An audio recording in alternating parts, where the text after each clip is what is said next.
Siya pakinggan mo to, para sa mga pusong nilaman ng ginto. Pero di mo malulupo ang Diyos sa itaas. Lahat ng gawa, babalik sa'yo ng patas. Sa ilalim ng mesa, pera ang umiikot. Pero sa langit may talaan, di yan malilimot. Akala mo ligtas ka sa mata ng tao, pero sa Diyos, walang tagong kwarto. Kumakain ng kaban, parang walang kabusugan. Habang ang bayan, gutom maglumok sa utangan. Sabi sa Mateo, sa 64, di ka pwedeng maglingkod sa Diyos at sa lapidro. Walang lihim sa langit, lahat mabubunyag. Kahit kaano mo itago, di yan matatagal. Sapagkat sa dulo, haharap ka rin kay Lord na tapat, walang lusot sa dilim. Galit si Yahweh, sa mandarayang kamay. Sabi ng kawikaan, kasinungalingan ay patay.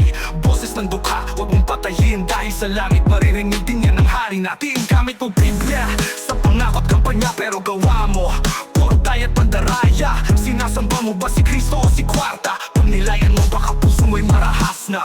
Kung tunay kang leader, maging tapat sa tao. Hindi sa papel lang, kundi sa puso't sa gawa mo.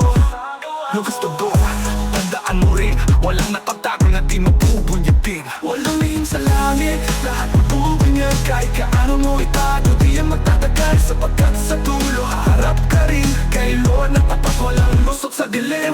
Yahweh, lahat mabubunyag siya. Kahit kaano mo itago, di yan magtatagal. Sapagkat sa dulo, haharap ka rin kay Lord na tapat, walang lusot sa dilim. Walang lihim sa langit, lahat mabubunyag. Kahit kaano mo itago, di yan magtatagal. Sapagkat sa dulo, haharap ka rin kay Lord na tapat, walang lusot sa dilim. Galit si Yahweh sa mandarayang kamay. Sabi ng kawikaan, kasinungalingan ay patay.